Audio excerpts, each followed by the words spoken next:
Hey guys, welcome back to the Run with Jay channel. So in today's video, I'm going to be showing you guys my pre-run stretching and warm-up routine. So a couple of people asked me after my post-run stretching video what I did before going out for a run. So this video will tell you just that. If you guys are new to this channel, welcome. Please hit that like and subscribe button as well as the bell for notifications, and let's get started.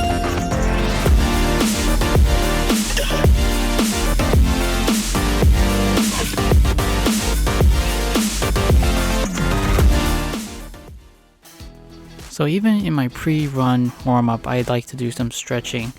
I know in my post-run video, I showed a lot of stretching, and some of the routine is similar. So before I start to run, I like to stretch out the important muscles, such as my calves, my hamstring, and my quads. Just to loosen them up and get the blood flowing. So pre-stretch and post-stretch, some of the exercises and routines are very similar. So before I even get up and start moving, I like to start foam rolling just to get the blood flowing. So I'll first roll my calves back and forth with a foam roller just to get it warmed up. Most people think about foam rolling as something you do after a run, but I like to do foam rolling before a run as well. At least for me, it helps me loosen up some of the muscles, especially if you wake up early in the morning and you do morning runs. For me, it's my muscles are super tight, so I definitely need to loosen them up before I get out there. And if you live in an area where it's colder climate, waking up in the morning and going out for runs is very difficult as well, because the cold weather restricts and tightens my muscles, so I have a hard time getting warmed up when I go out for a run. So after I roll my calves, I go ahead and roll my quads as well. Just very basic back and forth motion on the muscles. You can do them for however you want.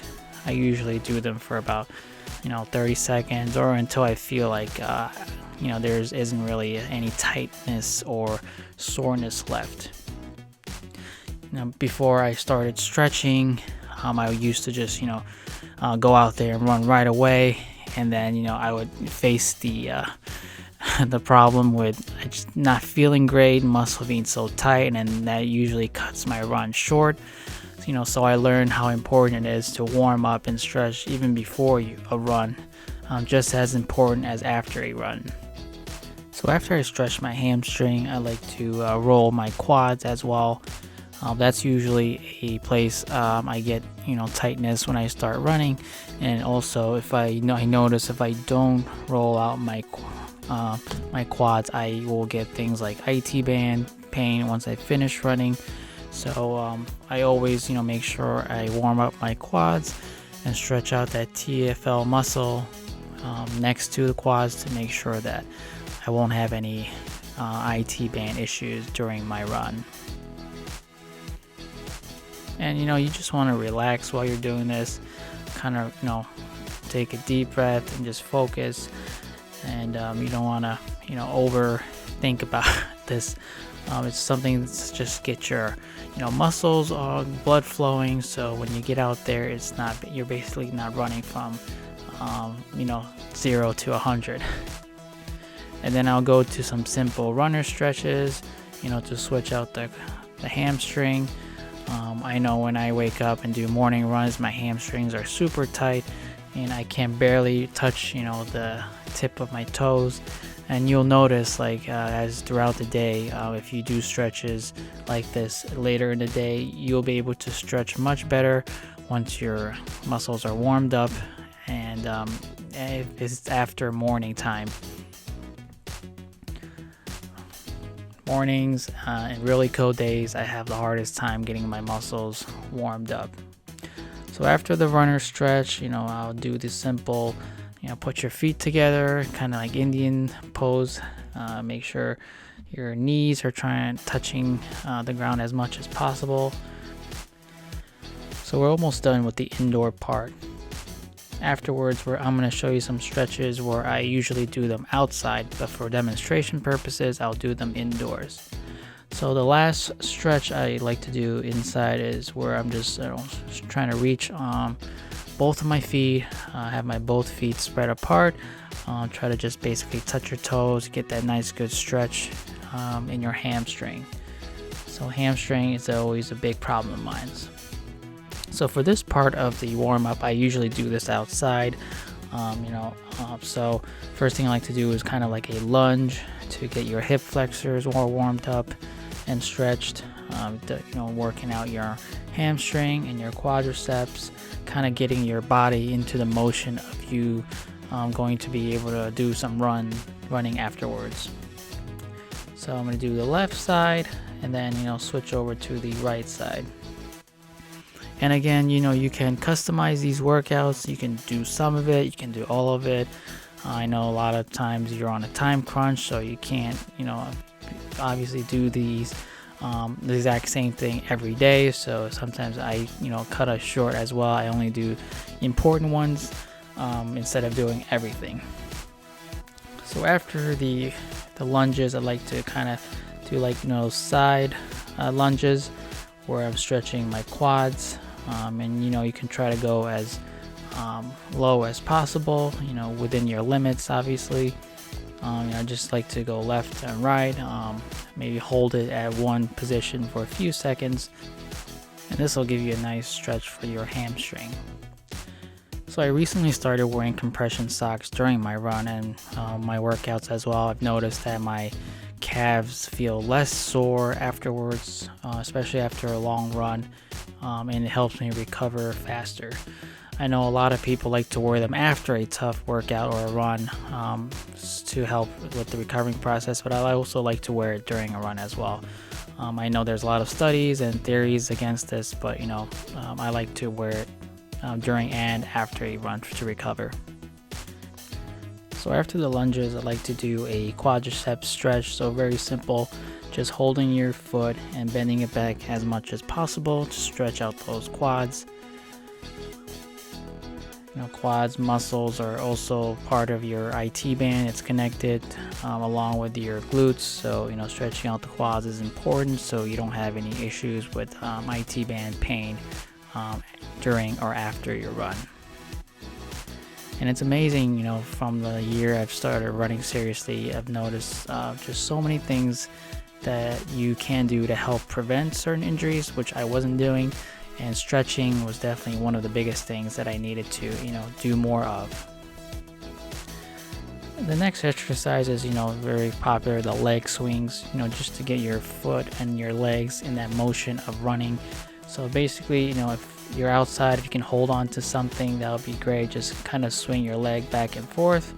If you're, if you don't have nothing to hold on, you can still do it, but it takes some balance to get that moving. So before I even, start the motion of running, I do so many stretches and warm up just to, avoid injury and to be able to keep myself out there longer, because nothing is worse than when you're training hard and, getting progress and all of a sudden you get hit with an injury and then that puts you back a week or two or even months, and it's devastating for people, training for something.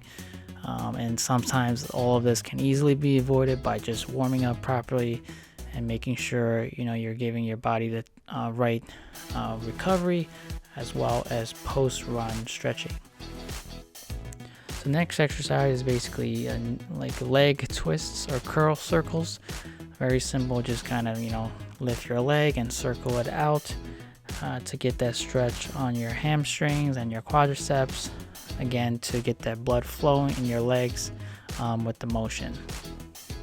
So before I even do any movement, warm up and stretches, I've done already so many stretches just to get the blood flowing.